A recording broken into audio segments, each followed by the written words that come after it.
pessoal, é o seguinte, o Visual Studio, ele tem uma série de possibilidades para desenvolvimento. Então ele permite que você desenvolva serviços para você instalar no Windows, permite que você desenvolva páginas web, permite que você desenvolva APIs, permite que você desenvolva jogos, permite que você desenvolva apps nativos do Windows. O que é isso? Que vai ser compilado nativamente para o SO, que não vai usar uma plataforma para rodar.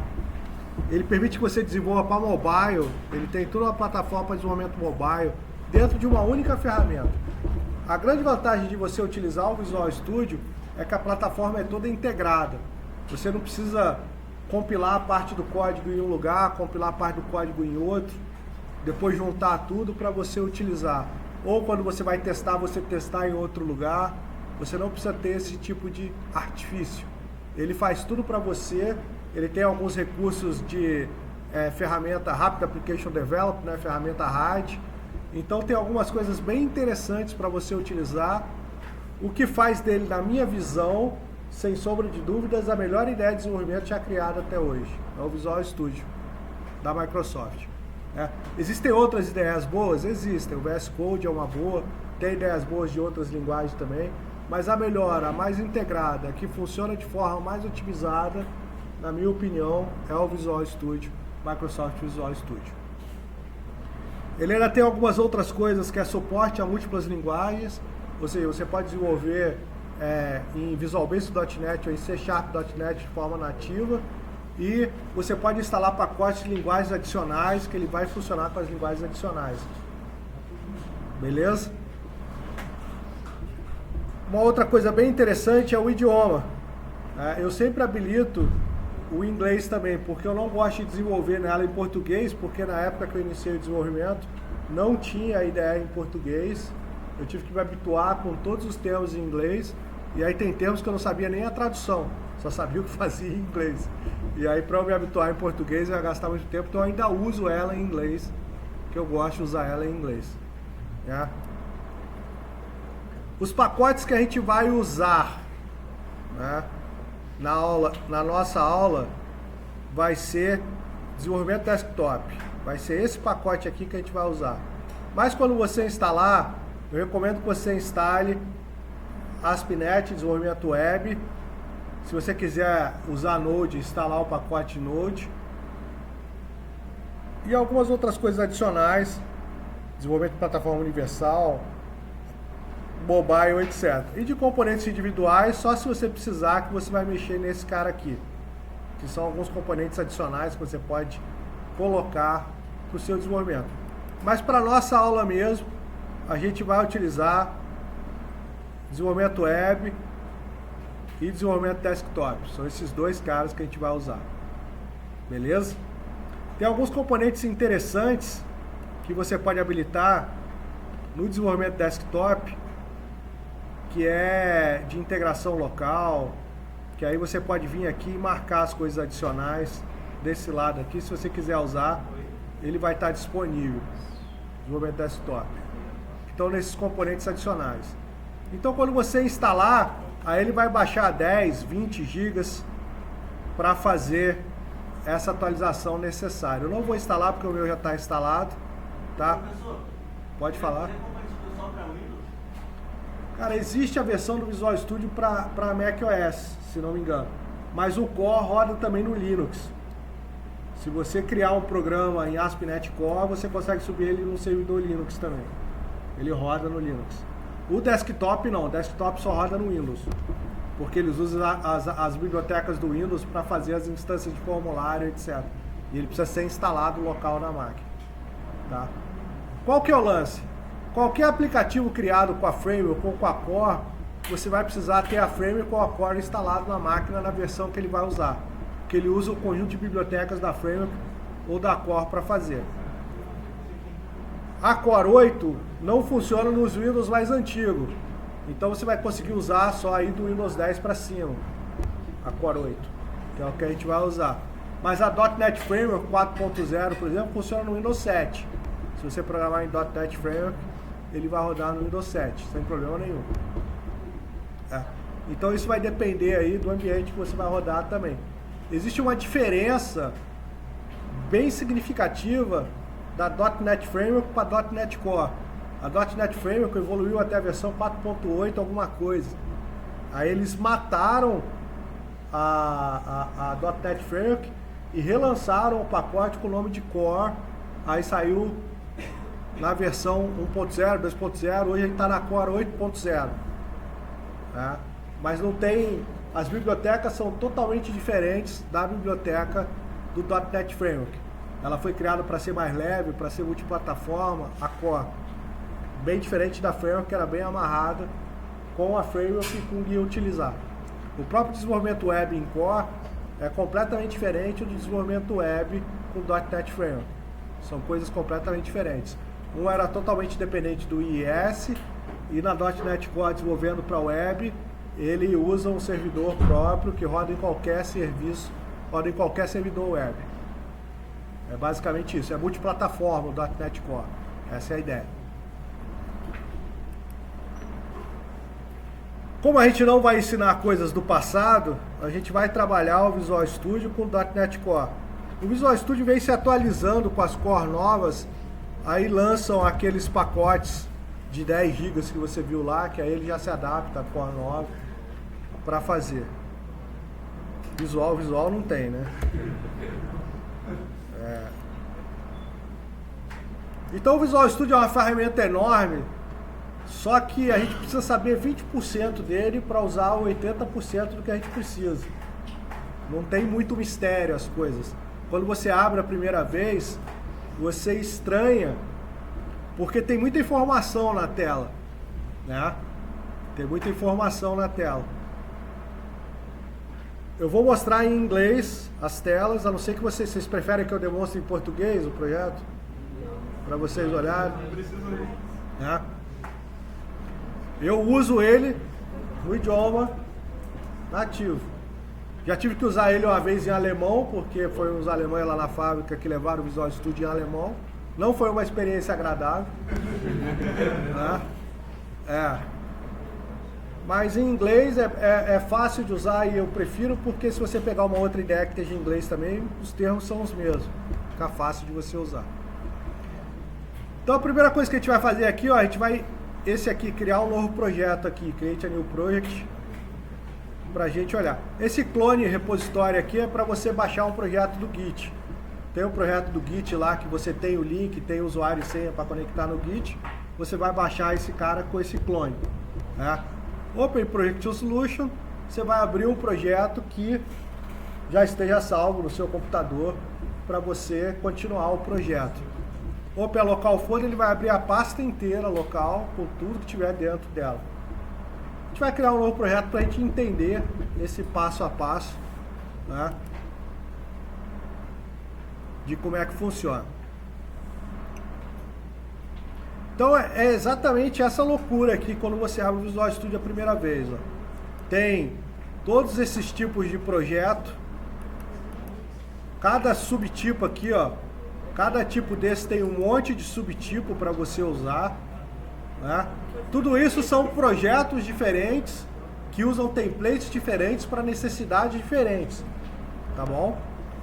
Então assim, tem como você saber para que serve todos? Não, você não vai usar todos na sua vida.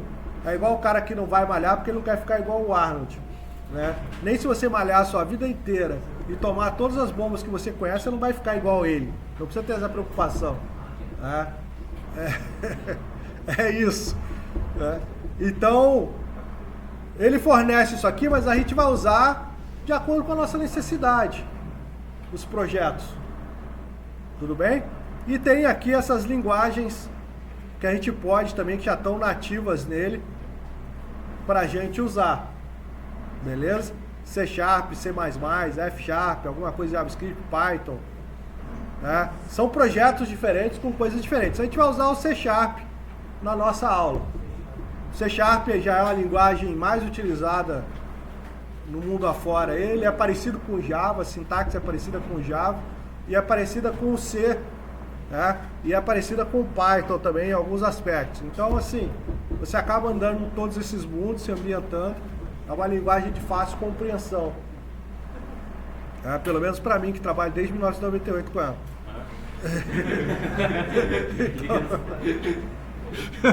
Então vai ser fácil para vocês também, eu espero. C# nem existia em 1998 também. Aprender uma linguagem é meio que aprender um idioma novo. Né? O idioma ele é estruturado, ele tem a sintaxe dele, ele tem a ordem que você tem que conectar as palavras e ele tem o dicionário. A linguagem é a mesma coisa.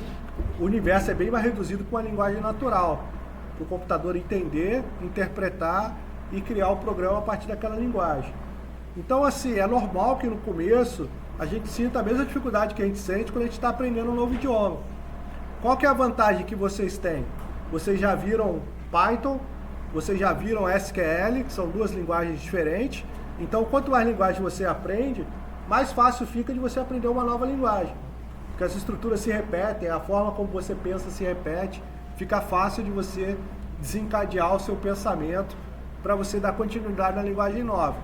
Então, para quem ainda não viu o C#, não se assuste. Tá? Ele vai bater em vocês, mas é bater com amor, com carinho. Tá? Vai ser relativamente fácil apanhar dele. E eu vou bem devagar. Né? Então o que a gente vai fazer? A gente vai usar o projeto C# e vai usar o projeto Windows. Tá? Aqui a gente não precisa se preocupar em selecionar, porque a gente vai selecionar aqui dessa outra lista aqui, ó. E é um suporte tão grande que a gente fica confuso, ó. Né? Isso aqui é uma biblioteca de classe, é uma DLL. Se você quiser programar uma DLL, você vai usar esse Class Library. Por que eu estou mostrando o Class Library? Porque a gente vai usar um pouquinho mais para frente, fazer a nossa bibliotecazinha de classe. Vocês lembram que eu falei que desenvolver software é igual cebola? Tem várias camadas? Então, nas bibliotecas a gente consegue fazer essas camadinhas, organizar essas camadas, separar o nosso código em projetos diferentes para ele ficar estruturado de forma diferente. É isso. O Worked Server é para você fazer serviço Windows. Tá? Tem duas aulas bem interessantes no meu YouTube ensinando a fazer serviço Windows com o Worked Server. Mostra como é que faz o passo a passo para você fazer. O que é um serviço Windows? Vamos lá. Você tem situações no sistema que o ator tempo tem que agir. O que é o ator tempo? Não tem uma pessoa que vai acionar, é o tempo que vai acionar. Por exemplo, toda manhã eu tenho que enviar um e-mail dizendo qual ação está atrasada, qual o estoque que está abaixo do limite. Isso não tem uma pessoa clicando lá para enviar o e-mail. O próprio sistema está olhando e quando chegar naquela situação ele vai disparar. Então você vai usar esse cara aqui, o Work Server, para fazer esses caras, para fazer esse serviço. Tem outras formas de fazer? Tem. Isso que é o mais interessante do mundo de TI, né? Existem 200 formas de você resolver o mesmo problema. 200. Tá? A gente vai escolher qual? A que a gente sabe resolver, a mais rápida e a mais barata. Sempre. E a mais simples. Tá? Keep it simple. Tem que ser o ditado que a gente vai levar para a nossa vida. Quanto mais rápido, mais barato e mais fácil for resolver um problema, melhor. É óbvio que a sua solução não pode causar outros problemas. Tem programas de teste.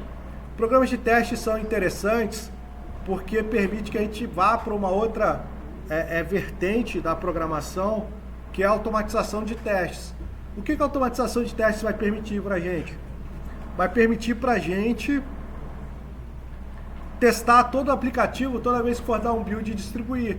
Isso seria impossível de fazer manualmente ao longo do tempo. Você desenvolve uma função, você testa ela, você vê se ela está funcionando.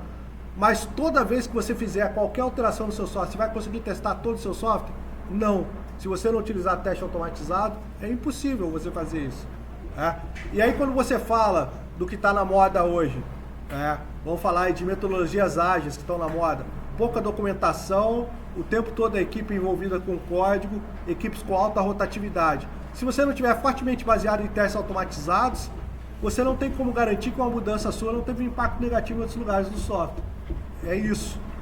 Então quando você tem esse cenário, alta rotatividade, pouca documentação, você precisa investir em teste automatizado. Não tem jeito. Pô, tá frio mesmo. Pede lá para desligar de novo, que esfriou demais. Vai lá, por favor. É um friozinho gostoso, cara.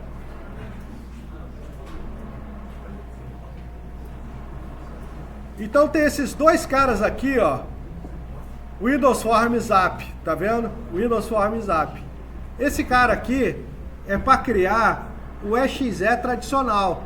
O EXE que roda no Windows, aquele executável que roda no Windows, que você clica e ele abre o formulário e você acessa ele de forma tradicional. Não é para criar página web, tá? Não é para criar site, não é para rodar no servidor web. Ele não vai usar o protocolo HTTP, você não vai ter um website, nada disso. Você vai fazer um EXE que vai rodar localmente na máquina e a pessoa vai utilizar aquele app que roda no Windows, tá?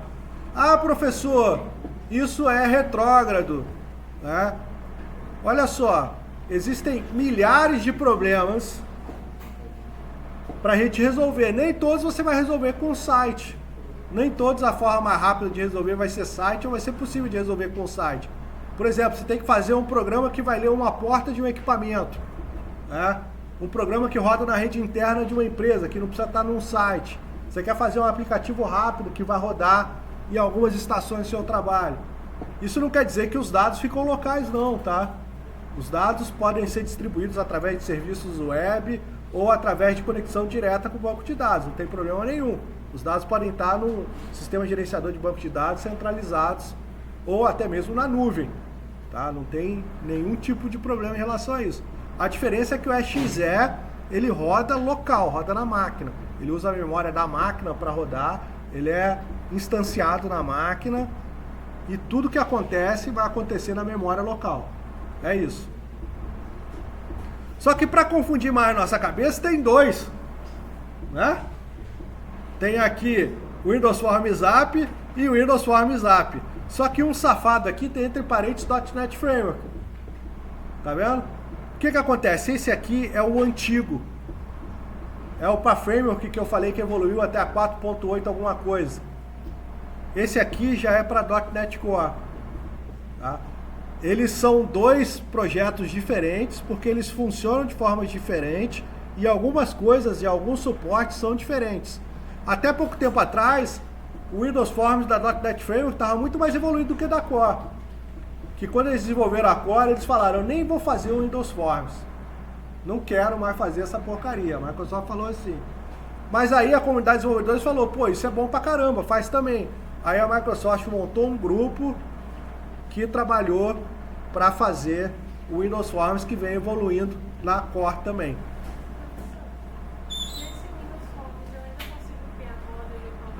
Consegue criar camadas. Precisa se você quiser separar em DLLs diferentes. Se você quiser colocar em projetos diferentes. Entendeu? Você pode fazer num projeto só? Pode. Você pode criar em pastinhas e fazer. Só que aí quando você buildar vai estar tudo dentro do EXE. Se você quiser, por exemplo, a sua DLL ser a model que você quer usar também ela no seu projeto web. Aí você faria a DLL. Model. Entendeu?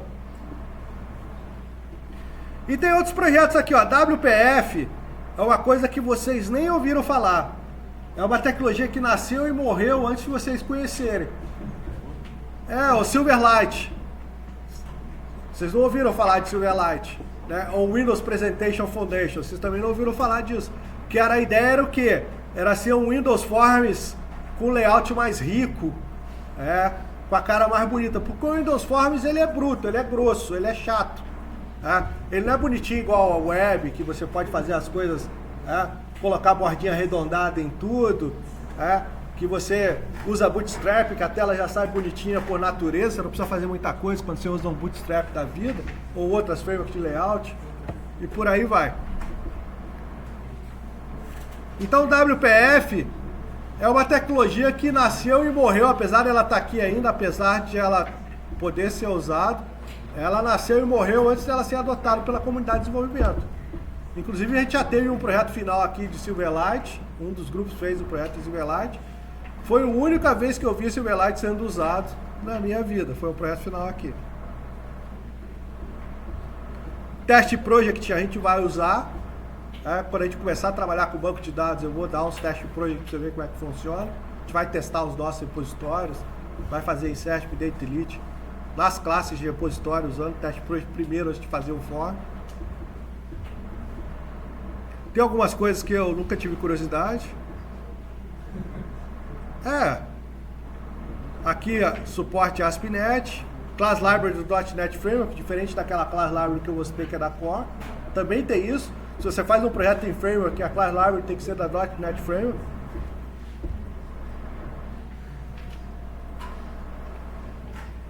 Tem um monte de coisa aqui.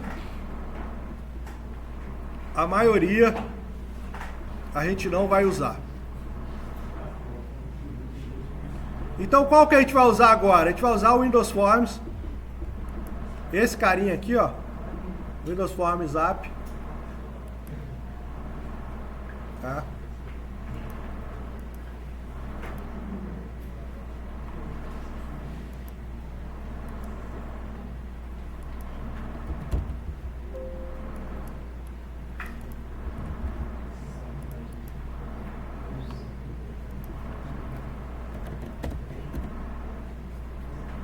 Você vai escolher a pastinha que você vai guardar, tá?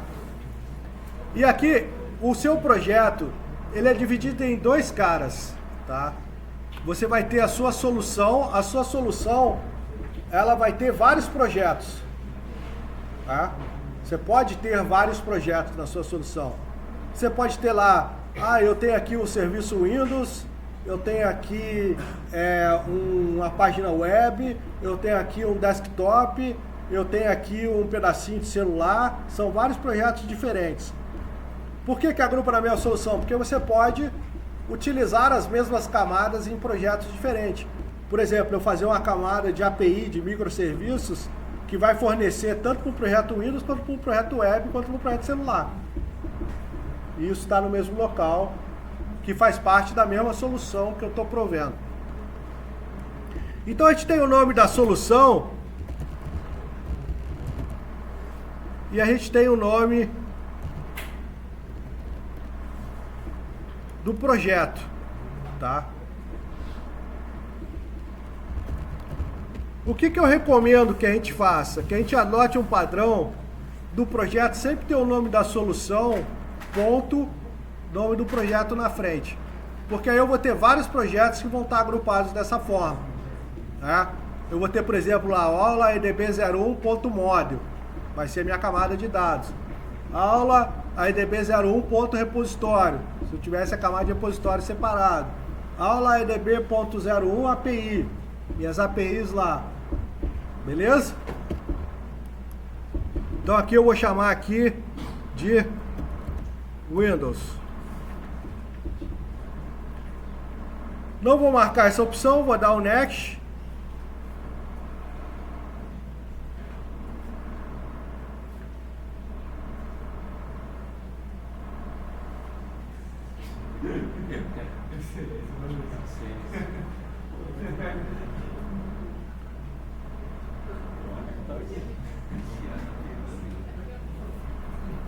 Esfriou, pô, esfriou muito.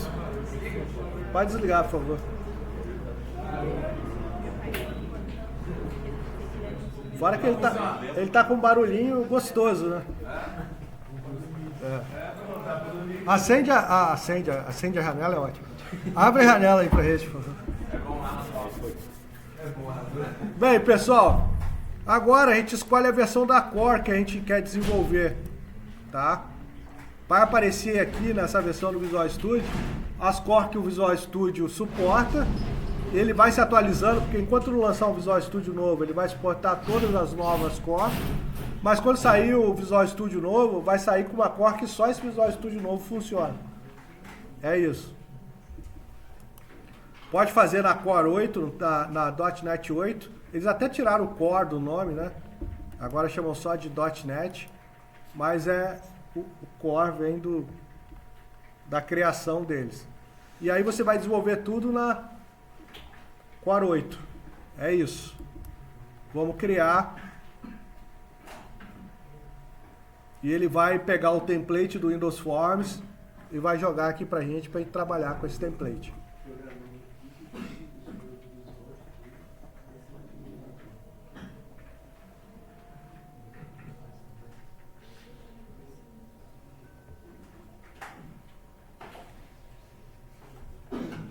Meu computador está gritando para mim que ele precisa de um amigo mais novo. Eu preciso de um amigo mais novo.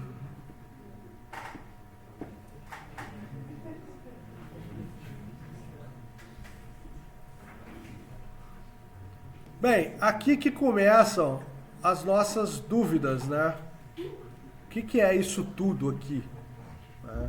Tem muita opção aqui que vai confundir a gente e que é por isso que é importante essas aulas iniciais a gente se ambientar a ferramenta.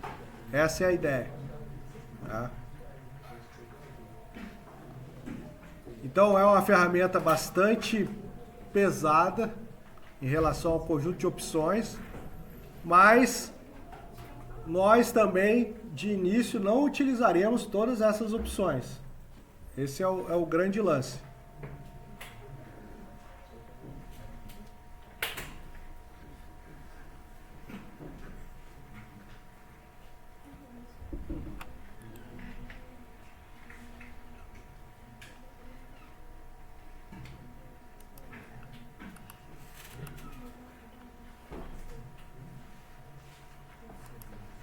Bem, o que acontece? A primeira coisa é a gente entender a organização do projeto. Essas telas aqui, todas elas são móveis, tá? Com o tempo, você vai desenvolver os lugares onde você quer que essas telas estejam. Eu sempre coloquei o Solution Explorer do lado esquerdo e a Property Window do lado direito. Mas é a forma como eu trabalho, tá?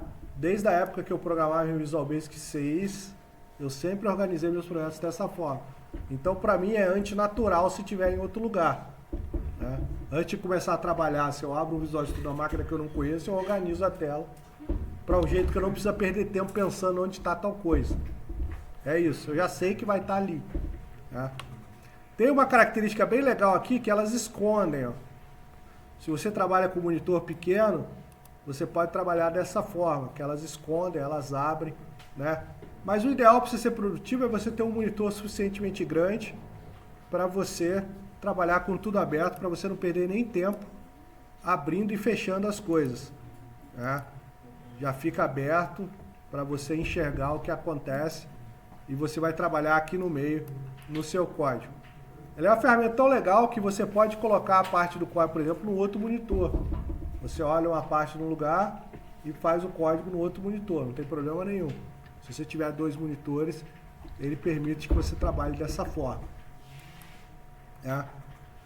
Então, é uma ferramenta fácil de você trabalhar e ver o que está acontecendo.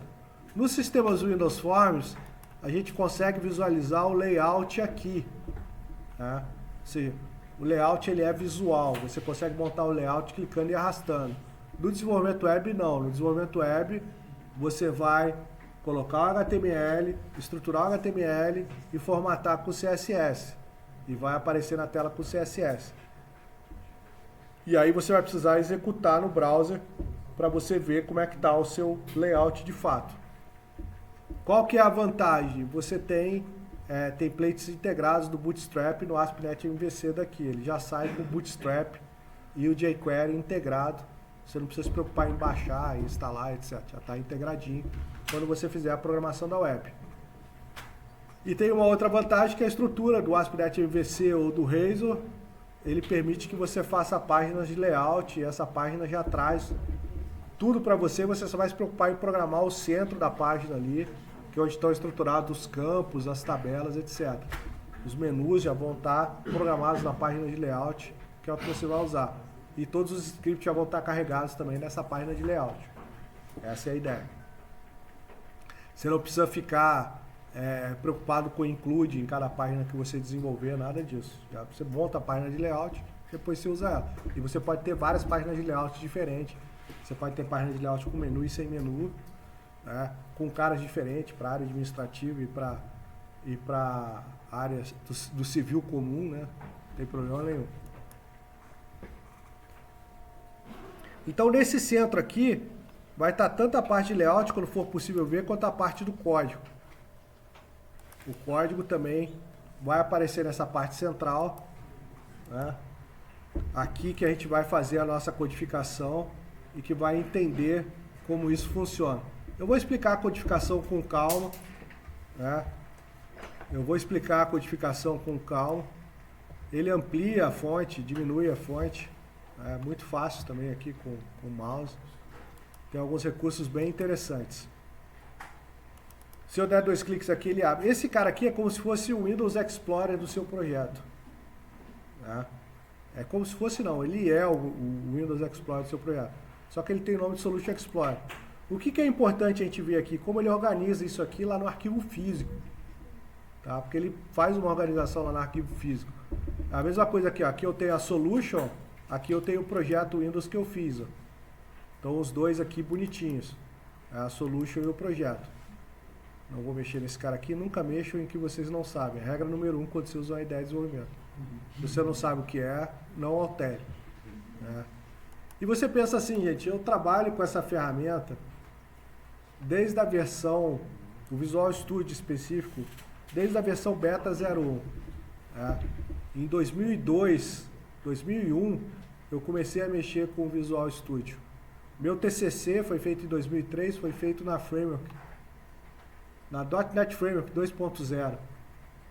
Então, assim, mesmo eu tendo mais de 20 anos de Visual Studio, tem muita coisa que eu não faço ideia do que ele faz, eu só aceito. Tá? Isso é importante quando você utiliza uma ideia de desenvolvimento. Alguns códigos vão ser gerados aqui que você não questiona, você utiliza. Isso faz com que o seu desenvolvimento fique o quê? Fique mais rápido. Você não precisa entender como é que foi feito aquilo no detalhe. Você só precisa saber como usar. Ponto. Isso, inclusive, é uma das melhores características da orientação a objeto. Que é o quê? O ocultamento da implementação. Eu não preciso saber como foi implementado, eu só preciso saber como usa. Né? E partir daí para frente. Então, como é um ambiente antigo e como é uma linguagem antiga, você tem muita referência. Tá? Não tem uma pergunta que você não saiba fazer que o chat GPT não te responda. É isso. Tá? Ah, professor, eu posso usar o chat GPT? Porra, meu amigo, se você precisa cavar um buraco, você vai cavar com a mão ou vai usar uma pá? Se você tiver disponível uma cavadeira para cavar um buraco, você vai cavar com a pá ou com a cavadeira? Então, nós profissionais de TI seríamos completamente idiotas se nós não utilizarmos ferramentas de TI para fazer TI. Qual que é o grande coisa que a gente tem que fazer? Nós temos que saber resolver problemas. Nós não podemos ficar dependentes no pensar. Tipo assim, como é que eu resolvo isso? Isso o que? Não, como é que eu faço? Não, calma aí, vamos entender o problema do cara. Vamos detalhar o problema do cara, vamos ver como é que resolve aquele pedacinho. E aí sim, você fazer esses questionamentos. A ferramenta não vai te ensinar o problema específico daquelas pessoas. É isso que eu quero dizer. Isso é por sua conta. E também não vai ensinar as perguntas que você tem que fazer. E aonde você vai aplicar as respostas. Isso você tem que saber. Quanto mais experiente você for, melhor vão ser as suas perguntas. Fato. E isso é outra coisa que é muito importante em relação à habilidade, gente. Eu não desenvolvo habilidade sem prática. Não adianta. Você vai olhar a minha aula aqui hoje, minha aula hoje vai ser completamente bobinha. Vamos colocar botãozinho, vamos fazer um ifzinho, vamos colocar umas mensagenzinhas na tela, o cara vai olhar, nossa, que aula fácil. Mas quando tu for fazer sozinho, bicho, tu tem habilidade zero, tu só viu o professor fazendo. Se for fazer uma coisa nova, usando os mesmos recursos, você não vai conseguir pensar se você não tiver prática. Então precisa praticar. Mesmo as coisas bobinhas precisam ser praticadas. Porque as coisas bobinhas vão piorando até virar uma coisa séria. Não existe namoro sem o primeiro beijo. E quem começa a namorar já no primeiro beijo corre risco sério. Precisa beijar mais algumas vezes antes. Tá muito emocionado, né? Já chega com a aliança, assim. Nossa, que beijo bom. Vamos namorar. Não é isso? Tem que... precisa ter um desenrolo. Vamos lá. Então, olhando como ele organiza os arquivos, porque essa é uma parte importante. Agora eu estou abrindo lá no sistema de arquivo do Windows.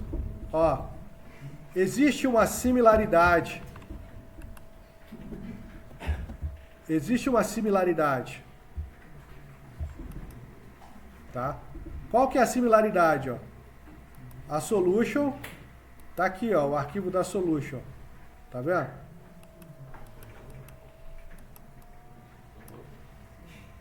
Não gostou muito de mim, não. Tá aqui o arquivo da solution.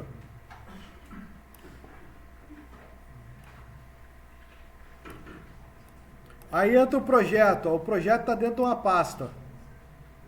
Tá vendo? Aí dentro da pasta do projeto, ó, tem um monte de arquivo. Aqui só está aparecendo 2 aqui, ó. Tá? Tem o arquivo do formulário. O arquivo do formulário são vários arquivos, ó. Tem o designer, onde ele coloca o código da montagem da tela automática pra gente, nesse designer. E tem esse aqui dos resources, que é o res. E tem o próprio arquivo .cs do form. E aí? Beleza? Seja bem-vindo de volta aí. Obrigado. Depois a gente conversa lá no intervalo. Beleza, passa lá. Beleza.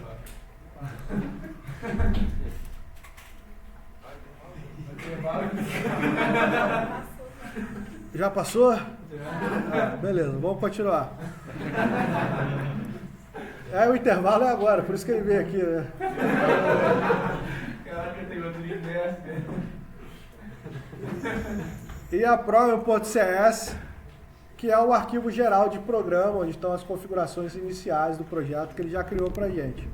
Então, não adianta você chegar lá, professor, eu postei o meu trabalho. Aí tu copia essa solution aqui e joga lá para o professor avaliar. Né?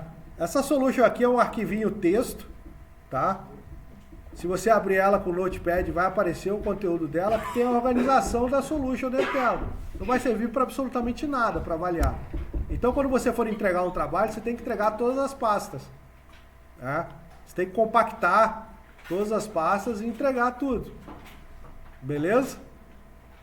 Professor, aquela pasta bin e o OBJ é o quê? Essa pasta aqui é o build. Tá? O que é? Quando eu compilar aqui, ó, tá? Vamos fazer um verbo maravilhoso chamado verbo buildar. Tá? Então o verbo buildar, ele permite que você dê o build. Tá? E aí ele tem o modo de debug e o modo release. Qual que é a diferença desses dois modos aqui? O release, ele não cria os pontos de debug no exe para fazer. Então você só vai usar o modo de release quando você quiser entregar o produto para o seu cliente. No resto da sua vida você vai estar trabalhando com debug. Porque os pontos de debug que ele vai gerar no código para você poder debugar são importantes para você. Beleza? E o outro recurso bem interessante da ferramenta, ele permite o debug a quente, ou seja, você consegue ver o código sendo executado passo a passo. Isso é super importante para você localizar problema, para você ver o que está acontecendo no seu código. Tem várias ferramentas para você visualizar conteúdo de variável, o que está acontecendo, etc. dentro dele. Com o tempo a gente vai aprender a usar o debug também. Tá? Então quando você der o build aqui, ó,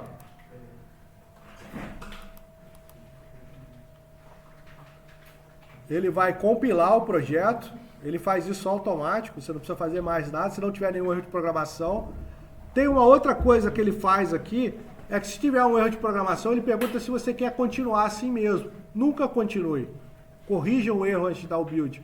Por quê? Porque ele vai pegar o último build que ele conseguiu fazer. Não vai servir para nada o seu build. Né? Então, ó, ele faz o build integrado, você não precisa abrir um programinha adicional para fazer o build, nada disso. Ele está aqui gerando o exe. O exe ele gera dentro dessa pasta bin.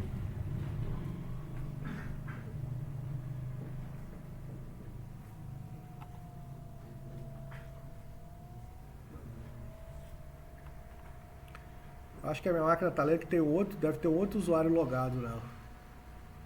Tá com 2 usuários abertos, sabe? Ela não costuma ser tão lenta assim não. Só que eu não vou fazer a troca agora. Aí lá dentro da pasta debug, ó, tem o exe lá, ó. Esse carinha aqui, ó. Tá vendo? Então aqui, ó. Se eu clicar no exe aqui, ele vai abrir o programa que a gente criou agora. Qual o programa que a gente criou? Ele só tem uma telinha. Tá? Olha só. O meu antivírus ele não gosta. O meu antivírus ele não gosta muito de desenvolvimento não.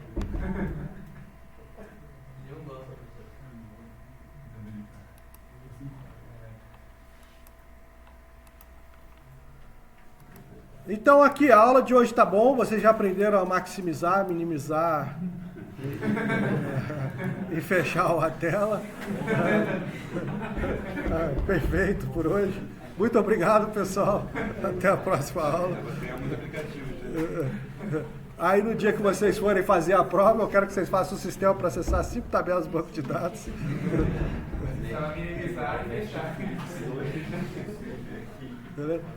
Qual que é o outro fator aqui que é importante pra gente? Se as janelinhas sumirem, ó.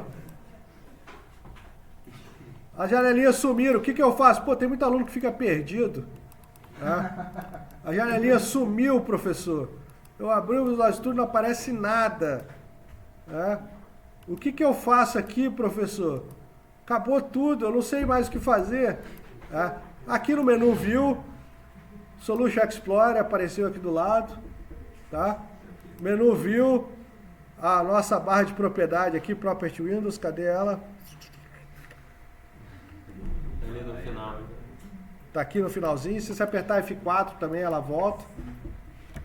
F4. Ela aparece. Então, elas estão disponíveis para vocês aqui. Não precisa se preocupar, tá? Tem outras ferramentas aqui que a gente vai utilizar com o tempo. A Toolbox a gente vai utilizar também em projetos Windows Forms. A Toolbox, que vai ter lá a caixa de ferramentas nossa, está dentro dela. Então, vindo aqui para o Solution Explorer,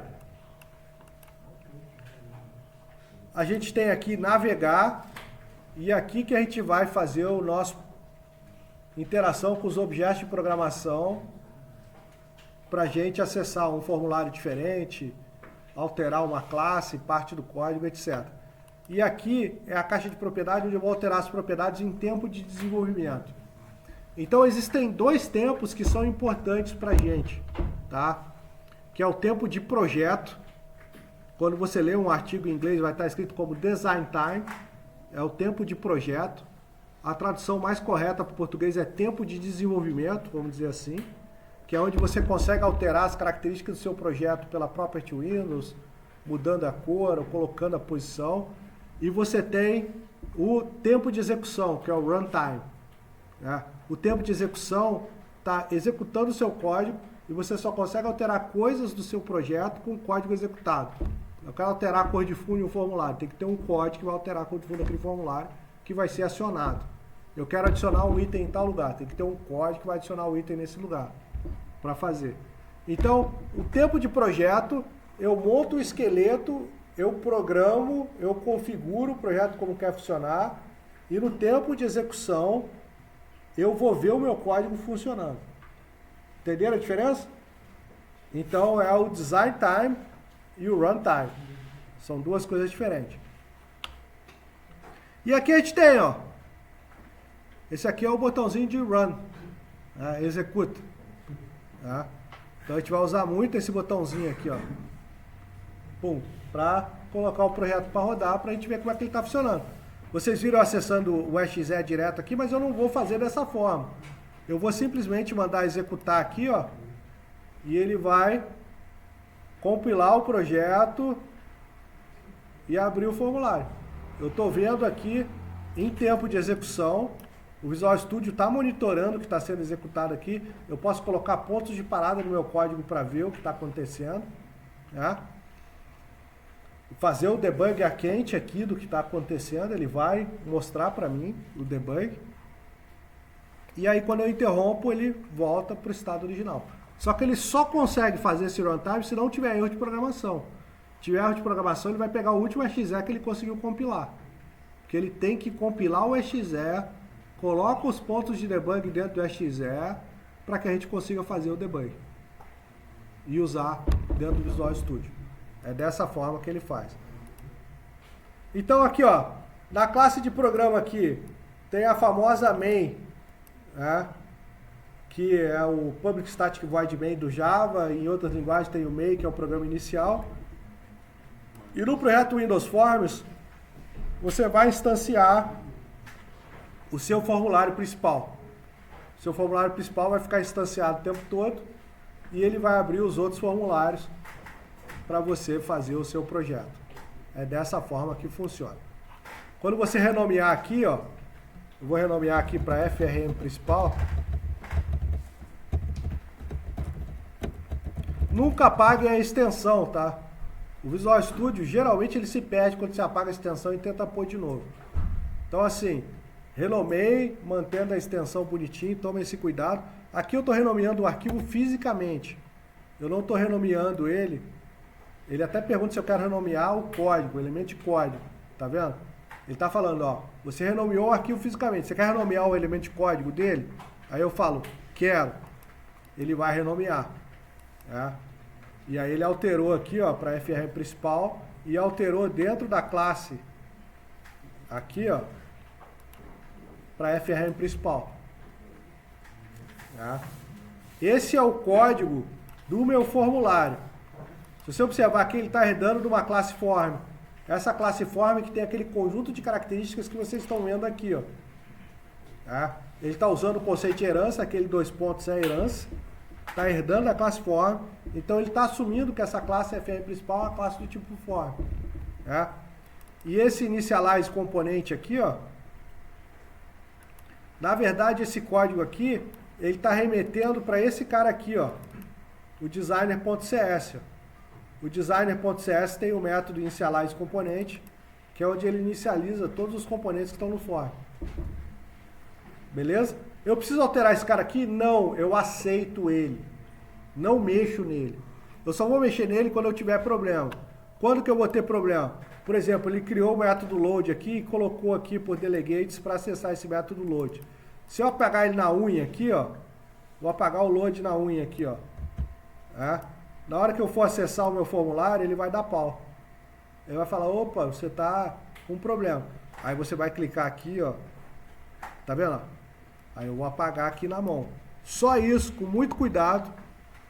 Apaguei. Por que eu estou mostrando isso aqui na primeira aula para você? Porque esse é o erro comum dos alunos. O aluno apaga um código que ele não queria ter colocado, só que já fez o delegates do código lá no design. Aí quando ele volta para o design, some. É. Aí tem um bugzinho aqui que eu tenho que fechar e abrir de novo para ele abrir o layout de novo. É isso. Então se acontecer isso, você já sabe como resolver. É. Aí se eu dou 2 cliques, ele abre o principal método, o principal evento associado àquele objeto. O principal evento associado ao form é o load. Essa é uma outra característica da programação com Windows Forms. Essa é uma característica da programação com Windows Forms. Que é o quê? Ela é uma programação orientada a evento. Todos os componentes que vocês veem na tela têm gatilhos que são disparados de acordo com a ação. Esses gatilhos é onde a gente coloca o código. Por exemplo, o botão tem o clique, é um gatilho. Tá? Você só vai disparar o seu código quando esse gatilho for acionado, que é o clique do botão. Tá? Aí tem passar o mouse por cima, o mouse sair, tem arrastar, tem uma série de eventos que você pode usar. Você precisa saber todos? Não. Eu já usei todos na minha vida? Não. Tá? Você precisa saber os principais para você programar. Aí quando você precisar de uma coisa diferente, você vai pesquisar e vai usar um evento diferente para você fazer. Se o objeto tiver suporte àquele evento. Para vocês terem ideia da monstruosidade, essa aqui é a Property Window. O que é a Property Window? Aqui vão aparecer as características que você pode mudar visualmente do objeto que está selecionado. Então, todo objeto que você selecionar individualmente, você vai usar esse cara para alterar. Por exemplo, aqui, ó, meu primeiro formulário. O texto do formulário é o título dele.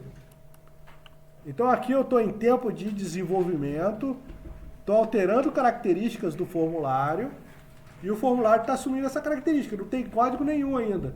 Né? Eu posso alterar a cor de fundo, por exemplo, back color. Vou colocar aqui uma corzinha rosa. Né? Meu formulário ficou rosa. Entendeu? Ele assumiu essa característica. Quando eu executar o meu projeto, né, eu aprendi a fazer um formulário rosa com título diferente. Tá lá. Mas eu não coloquei código nenhum para ele funcionar. Por quê? Porque eu alterei atributos desse objeto utilizando a Property Window em tempo de desenvolvimento. Em tempo de desenvolvimento eu altero ali, sem precisar de código. Se eu for fazer isso em tempo de execução, eu vou precisar criar um código que vai fazer essa alteração. Né? Deixa eu voltar à cor original.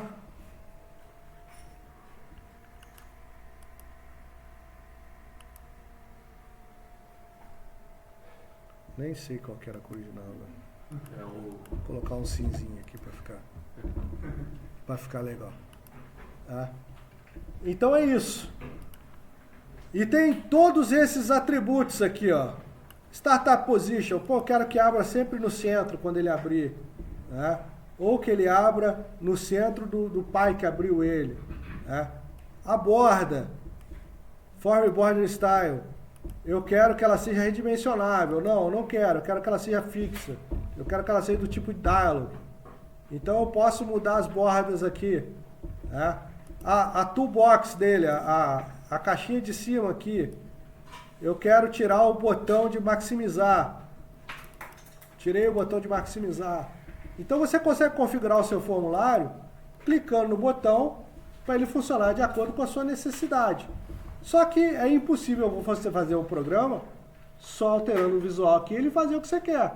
Ele vai ter a cara que você quer. Mas para fazer o que você quer, você vai precisar programar. Tá? E aí você vai usar o quê? Os events, os eventos. Olha só o formulário. Quantos eventos ele tem? Ele tem um evento, tem uma descriçãozinha sempre.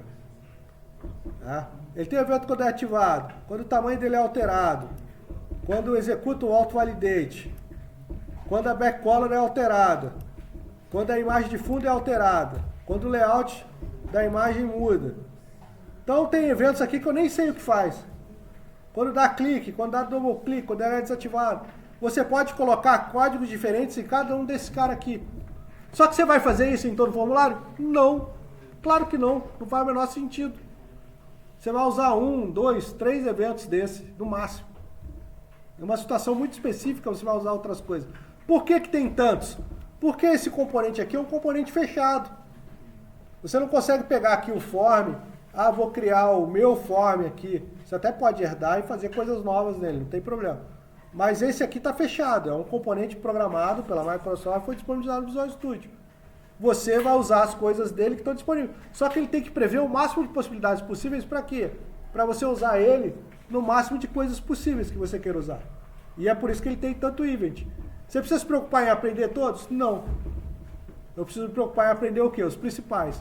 E um dos principais é qual? O load. Por que o load é um dos principais?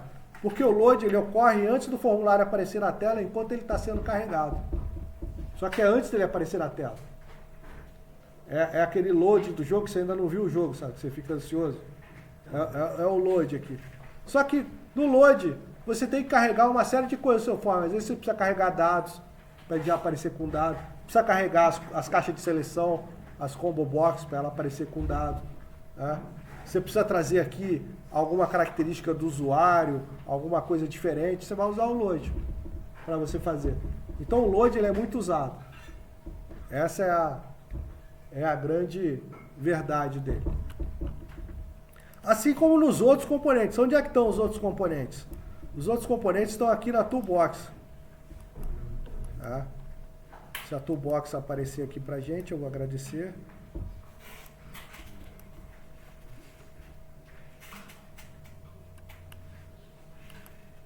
Eu adoro que às vezes o Visual Studio dá esses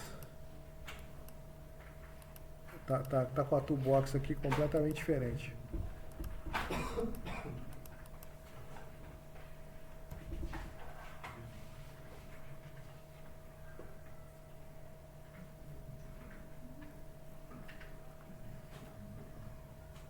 É isso mesmo.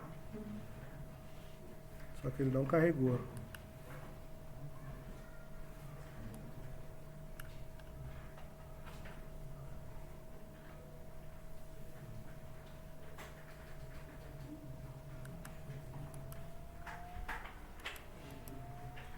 A toolbox ele tem os componentes. Não caiu. Vou fechar aqui e abrir de novo.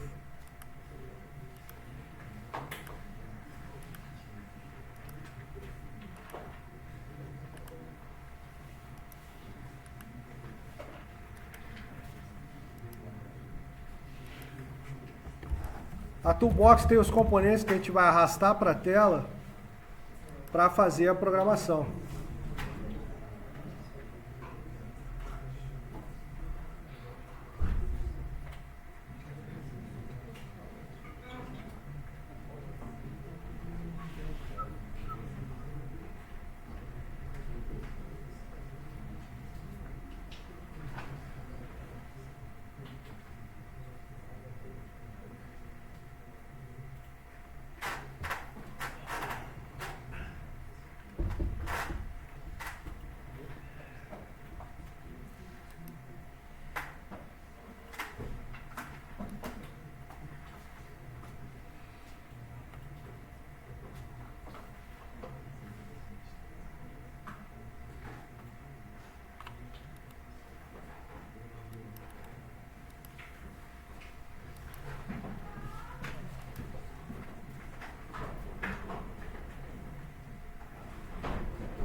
Ah, agora carregou. Tá vendo? De vez em quando ele dá esse spawn aqui com a toolbox também. Então aqui, ó, a gente tem todos esses componentes aqui, ó, pra gente utilizar e mais componentes adicionais que você pode comprar de terceiros. Aqui tá da .NET Framework. Ou adicionar aqui para você utilizar. Que ele vai aparecer aqui na toolbox, inclusive dá para criar componentes seus que vai aparecer aqui na toolbox para você utilizar. Tá? Mas o que acontece? Eu preciso saber como é que eu uso todos esses componentes? Não, eu preciso saber como é que eu uso os que eu vou precisar para minha solução. A maioria. Eu vou aprender a usar eles ao longo do tempo. Tá? Aqui tem o botão de comando, tem a checkbox, que é a caixinha de seleção agrupado, combo box, que aparece com a setinha do lado e abre uma série de itens. Date Time Picker, para você selecionar a data. Label, para você rotular as coisas que aparecem na tela. Link de label, para você criar um label que tem um linkzinho que você clicar vai abrir a página web. List Box, lista de opções. List View, lista de opções, uma forminha diferente. Máscara de Text Box, entrada de dados com máscara. Month Calendar, o calendário de mês, diferente do Date Time Picker, aqui aparece o mês inteiro, para você clicar no dia. Notify Icone, para você colocar o íconezinho na barra de notificação aqui embaixo. Numeric Up Down, para você subir e descer com um cliquezinho. Picture Box, para você colocar imagens e trabalhar com imagens aqui. Progress Bar, barrinha de progressão, para você criar uma contagem. Radio Button, botãozinho que você seleciona um ou outro, é Radio Button. Rich Text Box, para você escrever textos com formatação, Rich Text Box. Text Box, caixa de entrada normal, para sistemas a gente vai usar muito essa. Tooltip, você quer colocar dicas nos controles, você vai usar o Tooltip. E Triview para você montar aquela árvore de seleção que tem os nozinhos. Tá? Isso aqui são os controles comuns. Aí tem os containers, ó. Você quer organizar seu formulário, separar, agrupar option buttons diferentes. Você vai usar group box, panel, split container, que arrasta, fecha, né? Tab control, você colocar barrinha de tabulação embaixo com informações tipo essa aqui, ó, read. Você vai usar esse tab control. Table layout panel para você montar um layoutzinho tabulado no seu formulário. E aí tem os menus e toolbar. Context menu strip é o botãozinho direito, é o context menu. Menu strip é o menuzinho que aparece em cima. Você quer colocar um menuzinho igual esse aqui, você vai usar o menu strip. Status strip é para você criar a barrinha de status embaixo com opção. Tool strip é uma barra de ferramentas do lado com botões maiores. Tool strip container se você quiser colocar containers de barras que permitam arrastar ela pela tela, etc. Aqui para data, para você fazer vinculação direta com datasets. E o Data Grid View para você criar tabelas, a gente vai usar muito o Data Grid View. Tá? Componentes. Nunca usei a maioria. A Image List é para fazer imagens. Timer é útil também para você colocar um temporizador na tela para executar as coisas. Printing, nunca usei o print do core. Né? Não faço ideia, inclusive, como é que usa isso aqui. Na verdade, essa é uma da grande dificuldade que a gente tem hoje em dia, né? Você falar assim, pô, na minha época eu tinha o Crystal Reports, ainda existe o Crystal Reports, só que agora é Crystal Report Service, você tem que fazer. Hoje em dia o que está muito na moda é você programar um PDF, só que aí você vai criar ele na unha. E as dialog, que é você abrir as caixinhas de seleção, aquela file dialog, quando você seleciona o arquivo, a caixinha de seleção de cor, para você selecionar uma cor e usar, a color dialog, para você navegar por páginas, a fonte dialog, para você alterar uma fonte usando ela, e a open file dialog e a save file dialog, que são muito usadas também quando você quer abrir um arquivo ou fechar um arquivo. Então, vamos fazer um códigozinho agora para não ficar só no papo. Qual que são as coisas que eu quero que vocês aprendam primeiro? Name. Name é importante. Todo objeto de programação nosso, na programação visual, vai precisar de um nome. Então a gente vai dar um nome, e como eles são componentes diferentes, a gente precisa ter a preocupação com o quê? Com a identificação desse nome no código. Então, para todo formulário, a gente vai usar sempre FRM na frente. Quando eu olhar no código alguma coisa com FRM, eu vou saber que é um for. Beleza? Então aqui eu tenho o FRM principal. Quando eu colocar um button,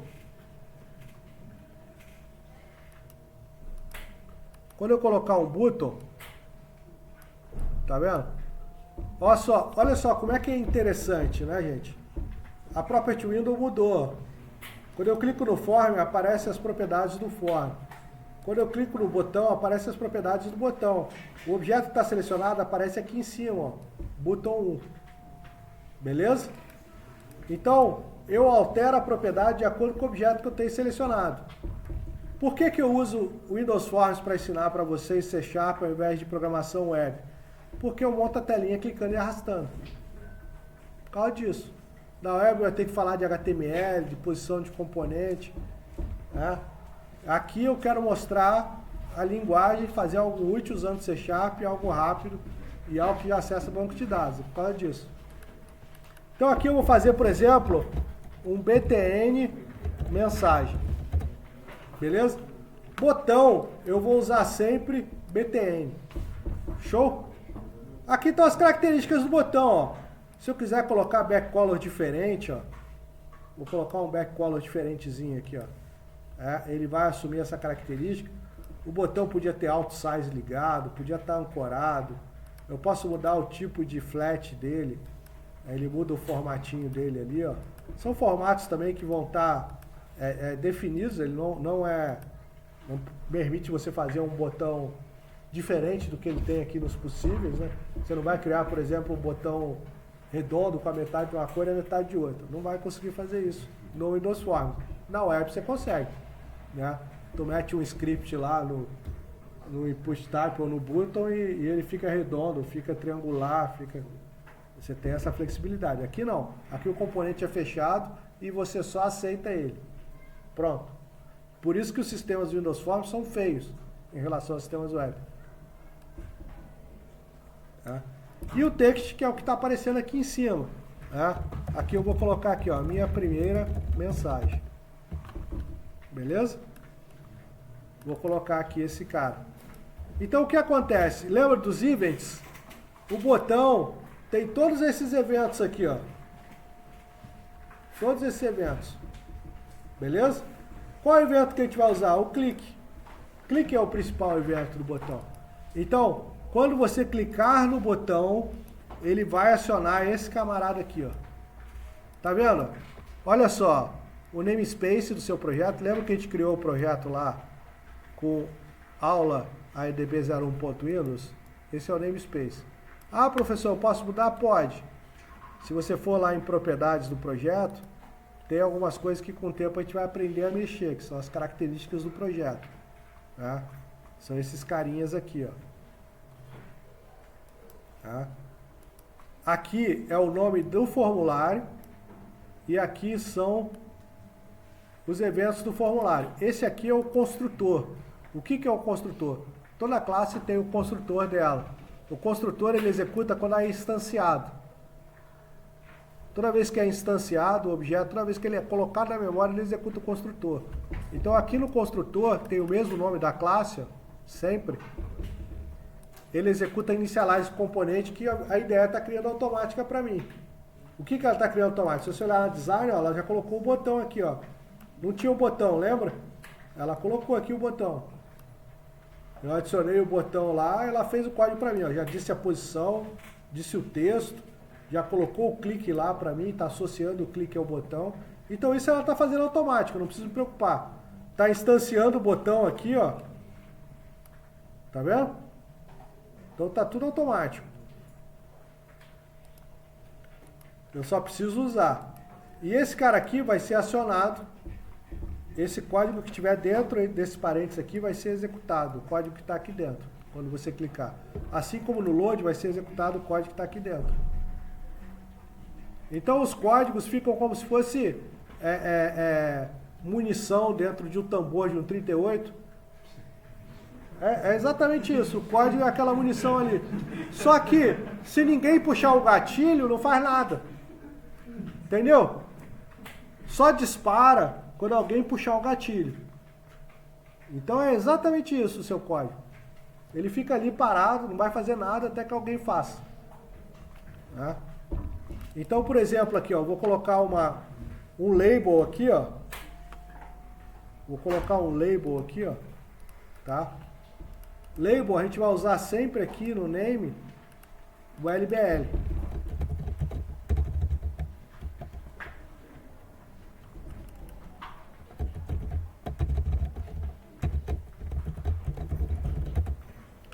Tá?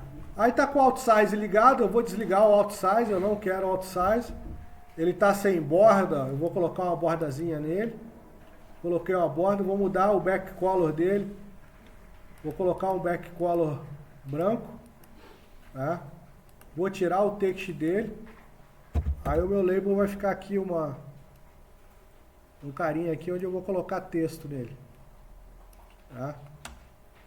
Tem uma coisa legal que eu posso fazer que é ancorar os meus componentes. O que é ancorar meus componentes? Ó? Eu coloquei aqui, ó. Aí eu vou usar o ancoramento para ele redimensionar sozinho. Ó. Vou colocar ele ancorado do lado aqui também, ó. Ancorado do lado.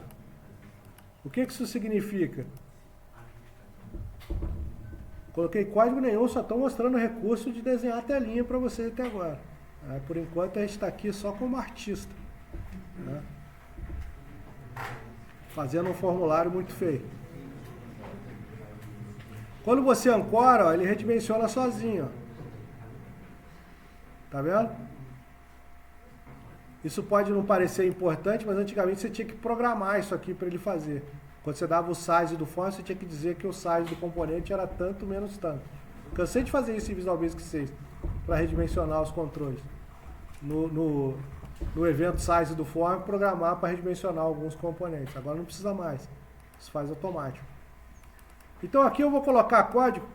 O que é importante agora? A gente vai começar a ver as sintaxes para as coisas funcionar. Então, ó, os eventos vão estar sempre assim, né? Uma estrutura com o nome do evento e os argumentos, que geralmente a gente não vai usar os argumentos, só em alguns casos. E o seu código você vai colocar dentro do abre chaves, fecha chaves. Só que o que acontece? Eu quero alterar qual o atributo? Eu quero alterar o text desse cara aqui, ó. Tá vendo? Por quê? Porque eu quero colocar um texto lá dentro, ó. Em tempo de desenvolvimento, se eu escrevo aqui, aparece. Só que não é em tempo de desenvolvimento mais. Eu quero colocar em tempo de execução. Eu quero que apareça a mensagem quando eu clicar aqui. Então, o que eu tenho que fazer? Eu tenho que alterar esse atributo aqui, ó, o text. Eu tenho que alterar o text de quem? O text do LBL mensagem. Eu tenho que alterar o text do LBL mensagem. Então eu vou ter que mandar um comando para alterar o text do LBL mensagem. É isso. Então como é que funciona a sintaxe? É o nome do objeto que eu quero alterar. Ponto. Atributo que eu quero alterar. Igual a novo valor. Como é uma string, tem que vir entre aspas dupla. Tá? Isso aí. Vou colocar aqui um oi mundo. Você sabe que uma vez eu dei uma aula, quando eu era muito novo, num curso, que esse oi mundo virou o imundo, né? Porque parece o imundo, né? Quando você lê rápido.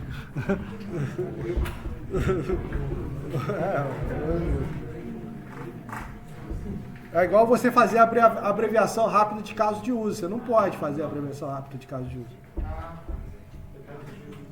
Tá?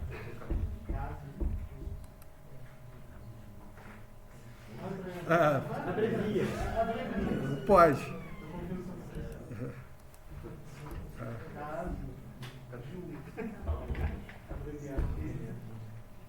Eu já dei aula que virou o CU01, CU02, CU03.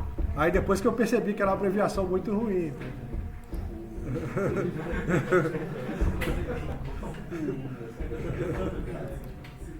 Fica muito ruim se apresentar para o cliente com essa sigla, sabe? É melhor você usar CDU, é mais justo. Então, olha só que interessante. O cliente acha estranho, né? Mas por que você usou esse termo? Você não entendeu o meu problema? Então, olha só. Eu vou alterar o atributo text do LBL mensagem para o texto novo, que é uma string. Beleza? Se fosse um valor, porque o atributo aqui é do tipo string, ó. String text. Tá vendo? Então eu tenho que colocar uma string nele. Ele espera receber uma string. O C# ele é muito chato com tipo. Tá? Aqui eu vou colocar um ponto parado. Ó. Quando eu clico nessa barrinha direita aqui, ó, eu coloco um ponto parado. Para quê? O código vai parar aqui quando estiver executando, para a gente ver. Tá? Cliquei no botão. Ó. Ele acionou o clique. Beleza? O código parou aqui, ó, ainda não executou. Quando eu apertar o F10, ele vai andar uma linha só. Quando eu apertar o F10. Ele andou uma linha. Então aqui vocês estão aprendendo o primeiro recurso de debug que a gente vai usar. Ponto de parada e F10. F10 ele aciona uma linha sem entrar na linha de baixo. O F11, se ele estiver entrando no subobjeto, ele vai entrar no subobjeto. Com F11. E o F5, ele volta para a execução normal. Então a gente tem aqui F10... ele executa a linha inteira e passa para a próxima. F11 ele entra no subobjeto se ele tiver que entrar. Ele executa a linha, mas ele entra. E o F5 ele volta à execução normal. Ele alterou a propriedade text em tempo de execução. Beleza? A gente gente colocou. Se eu clicar de novo, ele vai fazer de novo. Só que para nós, réis mortais, parece que ele não fez nada. Só que ele está colocando de novo o mesmo valor na propriedade text. Só que ele é burro. Ou muito inteligente, ele faz o que a gente mandou. Só que ele faz várias vezes. Tá? Só que ele está fazendo, ele está alterando para a mesma coisa. E essa é uma das mágicas da programação, né? Quando a gente fala assim, fez várias coisas ao mesmo tempo. Não existe isso na programação. Tá? Você vai fazer uma coisa de cada vez e nós, réis mortais, que não temos capacidade de acompanhar, vamos achar que aconteceu tudo ao mesmo tempo. É assim que funciona. Então você pode alterar duas coisas ao mesmo tempo. Por exemplo, alterar um outro atributo. Né? Você pode usar system_color ou color.blue. Vamos lá. Ele vai fazer isso e isso.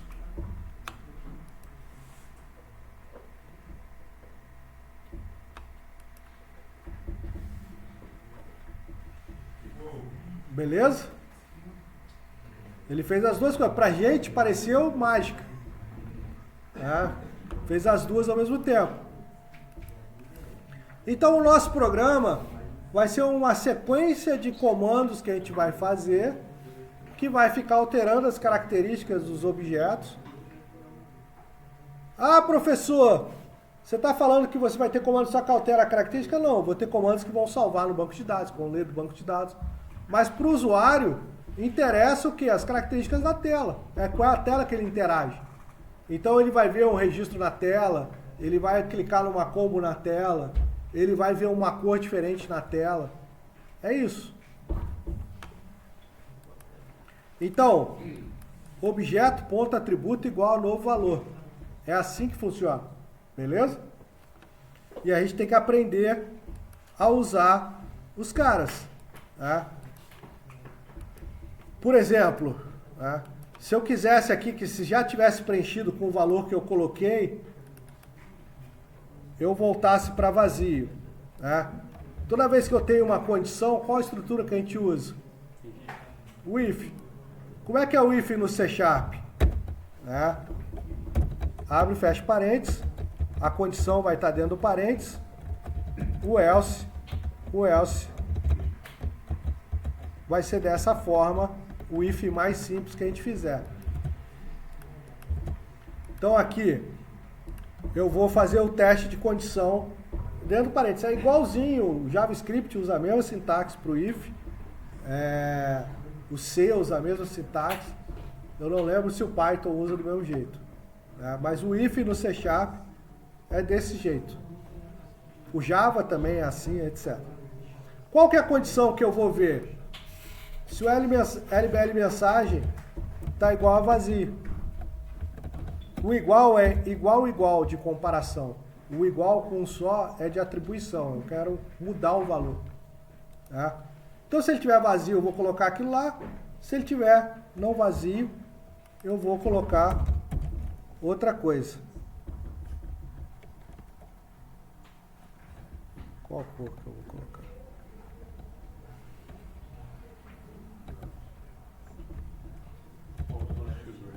Vou colocar um light gray aqui. Beleza? Então o que vai acontecer agora? Ele vai fazer a comparação para executar. Então essa é a estrutura if. O primeiro comparativo com igual. Professor, podia ter um espaço vazio. Aí você pode usar coisas da string, como por exemplo o trim, para tirar espaço vazio antes e depois. Se você quiser garantir que não tem espaço vazio lá. Tá? Então aqui eu já estou começando a complicar. Você vê, a aula começou fácil. Já tem uma estrutura if, uma comparação com um trim no meio aqui, para a gente executar. E assim a gente vai, até onde a minha imaginação permitir. Assim que é bom, né? Então aqui,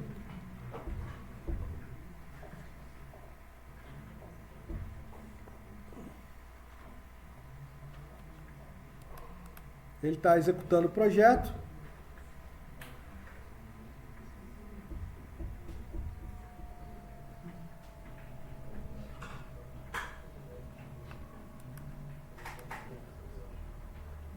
Ele executou?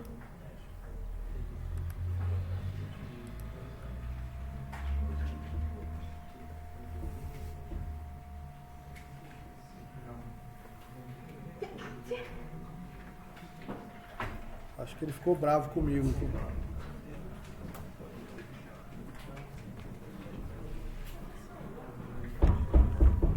Deixa eu...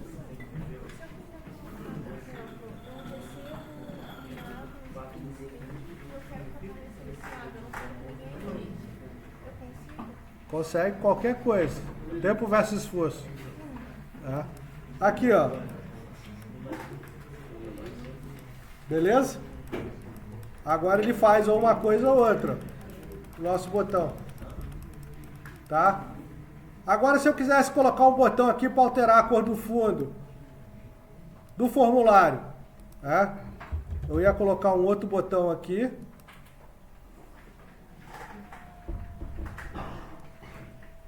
Ia colocar um outro botão. Quando você copia e cola, ele copia as características, mas não tem dois objetos com o mesmo nome. Tá? BTN, mudar a cor de fundo do form. Esse aqui eu vou complicar um pouquinho. Primeiro eu vou fazer fácil.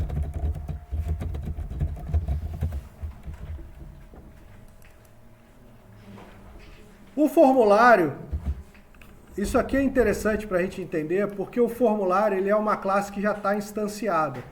Tá? Por que ele é uma classe que está instanciada? Você está dentro do formulário, o formulário está em execução. Então você não vai conseguir acessar ele pelo nome, FRM principal, porque você não tem acesso a ele. Porque você é ele. Então ele é o this. Beleza? No Visual Basic 6 ele é o me.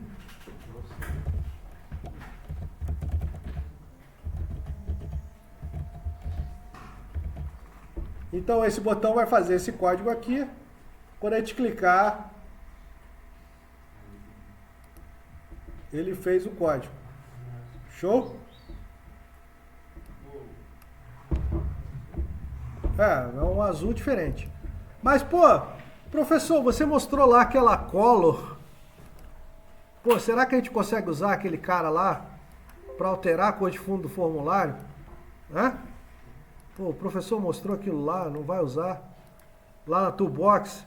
Vocês lembram aqui, ó? A Color Dialog. Pô, professor, você falou desse cara aqui. Será que é muito difícil eu criar uma janela que vai mudar a cor do meu formulário? Como é que eu faria isso? Bem, você poderia criar uma janela do zero com todas as cores. Quando o cara clicasse, retornasse o hexadecimal ou o nome da cor. Ou,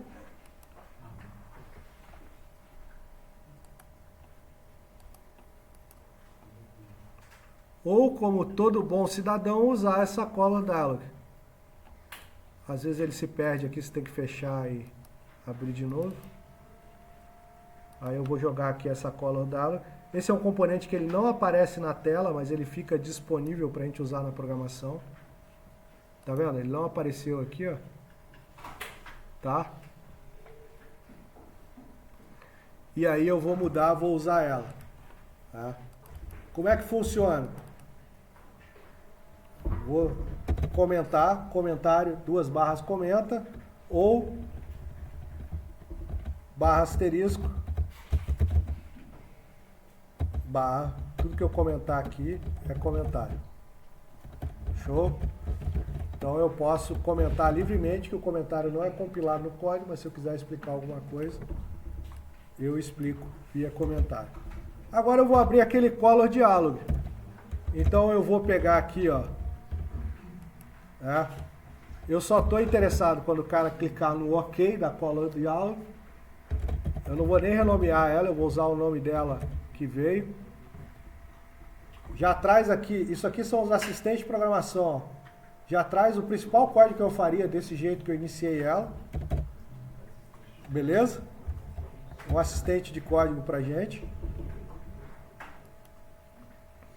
O nome dela tá Color Dialog ou Color Dialog pequenininho? Ó, tá minúsculo. Por isso que ele deu erro. Então é Color Dialog. Beleza? Então ele vai abrir a Color Dialog. Se clicar no botão OK, ele vai executar o código que está aqui dentro. Aí o código que está aqui dentro é this.backcolor, que eu vou alterar a cor de fundo do for. É igual a color dialog. Ponto.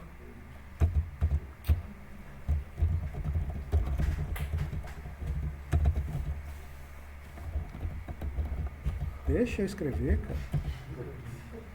Ponto color. Então aqui eu já estou executando um comando que vai abrir a janela. Isso aqui é um método. Ele vai abrir a janelinha que está dentro desse color dialog 1, que é esse cara aqui que vocês viram. Tá? Se eu clicar no botão OK dela, ele vai trazer a cor para mim aqui. Vamos ver como é que isso ficou? Vai parecer mágica. Por uma linha de comando vocês já vão poder brincar bastante. Aí, ó. Isso é nativo do Windows. Tá? Ok. Já dá para brincar muito, né? É. Pô, olha o que eu aprendi hoje. É, show de bola, né? E o comandinho, vocês viram, simplesinho, para fazer, para brincar.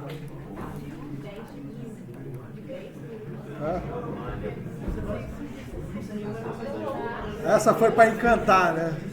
Que legal.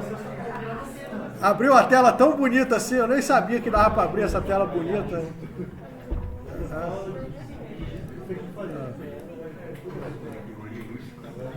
Vocês acharam mesmo que quem fazia cada programa desse que tinha essa janelinha, ele tinha programado essa janelinha é padrão do Windows, é uma API do Windows. Quem programou o Windows programou essa API.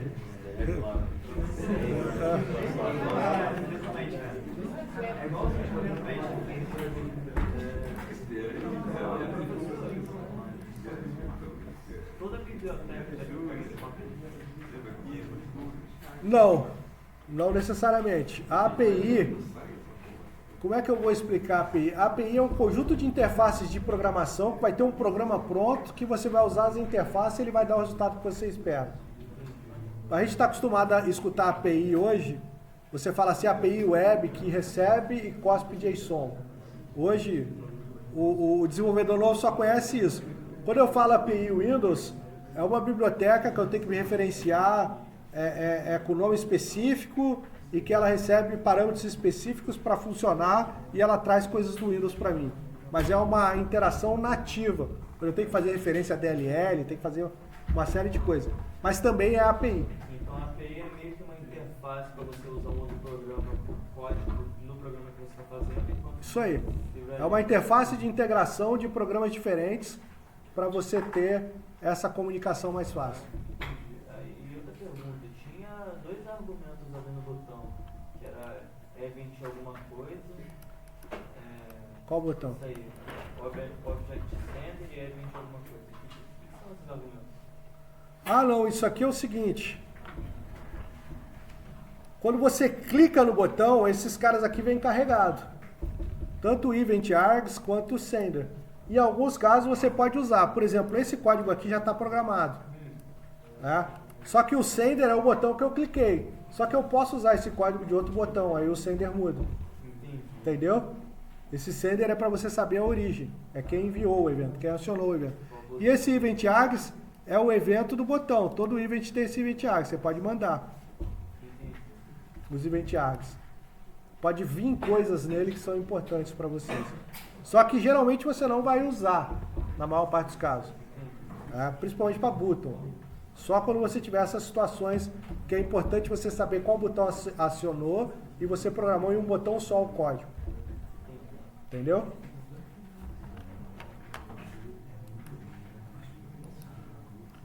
Porque se eu for chamar esse método aqui, ó, para ficar mais claro para você, eu vou colocar um terceiro botão. Pergunta é boa. Essa pergunta é boa, não é ruim não. Vou colocar um terceiro botão. Vou chamar aqui o BTN, altera a cor também. Tá? Ele vai fazer a mesma coisa. Só que eu não vou programar esse mesmo código. Eu vou chamar esse cara aqui, ó.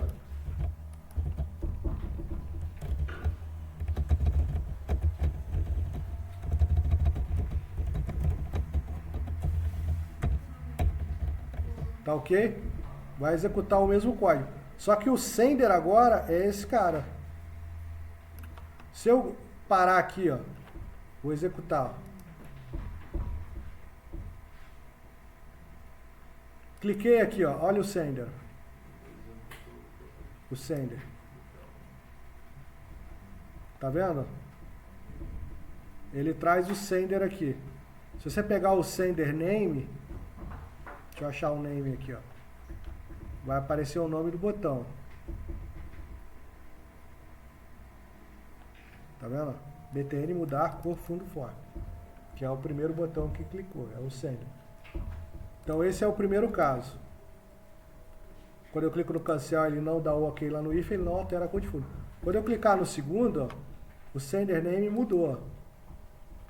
Se eu pegar lá o name dele, porque o clique foi de outro, o name está diferente. Ó. Altera a cor também. Entendeu? Então mesmo que o código esteja em um único lugar, pelo sender você consegue saber a origem de quem acionou.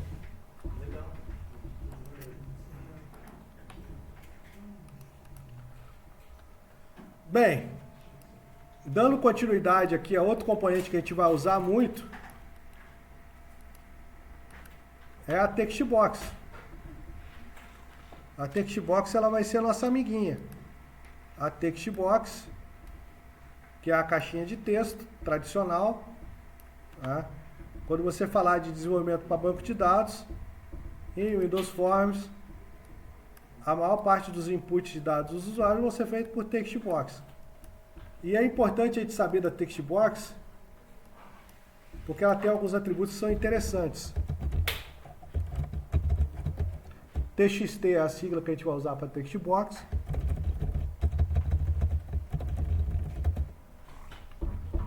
Quais são os âncores aqui que eu vou ancorar do lado para ela redimensionar sozinha junto com o for?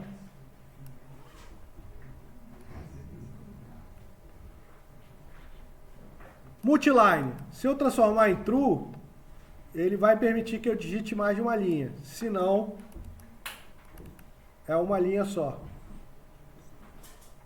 Multiline eu posso ligar depois as scroll bar, se for multiline, que aí eu consigo ligar ou só a vertical, ou só a horizontal, ou as duas, que aí a caixa de texto vai ter scroll bar para rolar.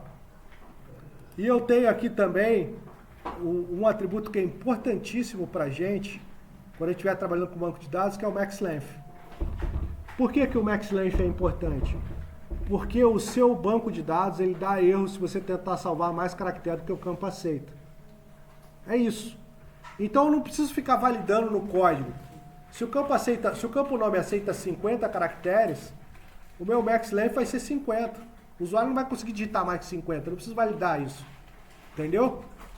Porque se tiver 51, vai dar um runtime no banco, vai dar um runtime no seu programa. Vai dar um error no programa.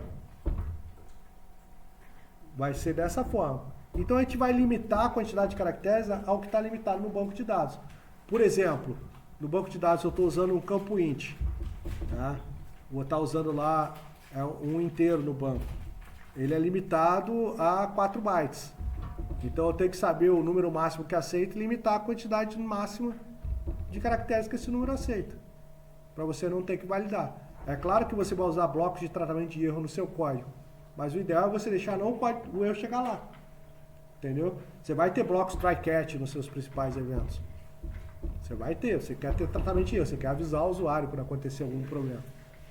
Tratamento de erro na programação em C# é feito com blocos try-catch. Tá? Só que você evita. Então o max length é importantíssimo de estar configurado para você evitar do usuário preencher mais caracteres do que o banco de dados aceita. Então você tem lá, campo endereço, aceita 100 caracteres, max length 100. É isso, o usuário nem digita. Tá? O label serve só para rotular. Mensagem aqui, ó. Vou colocar aqui a mensagem. Beleza?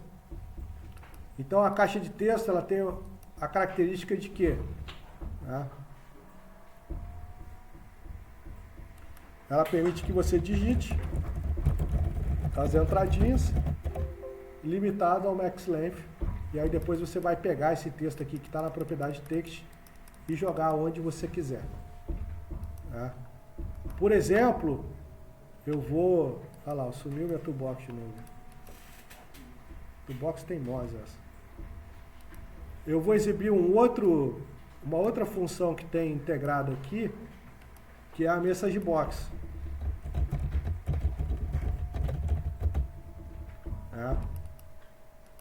Eu vou chamar aqui de exibir mensagem. A message box é uma caixinha de mensagem que ela é bem interessante, porque ela tem uma série de... ela tem o overload dos métodos, a sobrecarga de operadores é o termo em português, que você pode usar ela de diversas formas diferentes, essa caixinha de mensagem. Só que ela é uma função pronta já. Vou colocar aqui no clique essa message box, que aqui é outra coisa que vocês vão achar legal, que é a messagebox.show. Tá? Então o que a messagebox.show faz? Ela tem 21 sobrecargas diferentes. Você pode usar ela de 21 maneiras diferentes. Tá? Eu posso só colocar o texto nela. Vou colocar aqui o txt.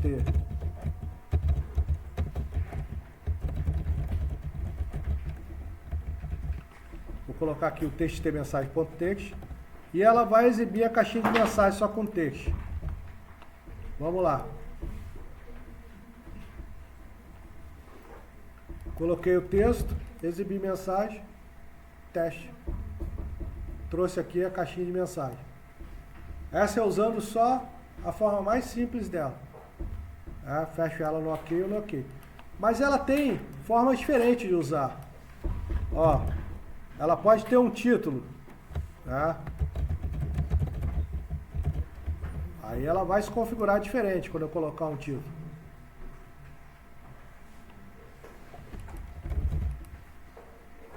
Já colocou o título na caixinha. Ela tem os botões que eu posso querer ter nela. Eu tenho todos esses botões aqui,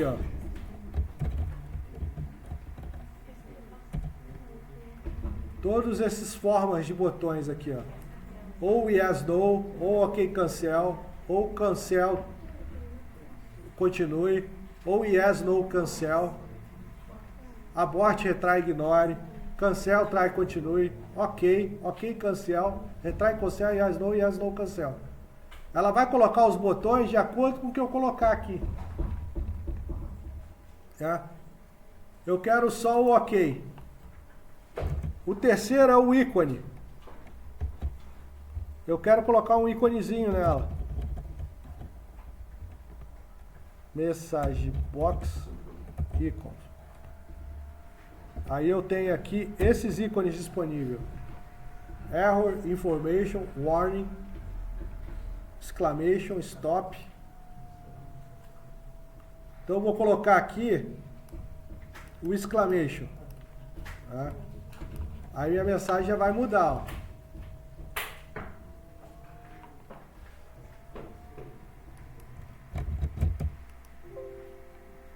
Colocou o íconezinho de exclamação, colocou a mensagem, o botão OK. Então, eu como aluno, o que eu tenho que fazer agora que eu sei que tem 21 formas diferentes de usar essa caixa de mensagem? Ficar brincando com essas mensagens. Fazer if com yes, com no. Já dá para explorar bastante aqui, para quem for curioso, que vai fazer aqui.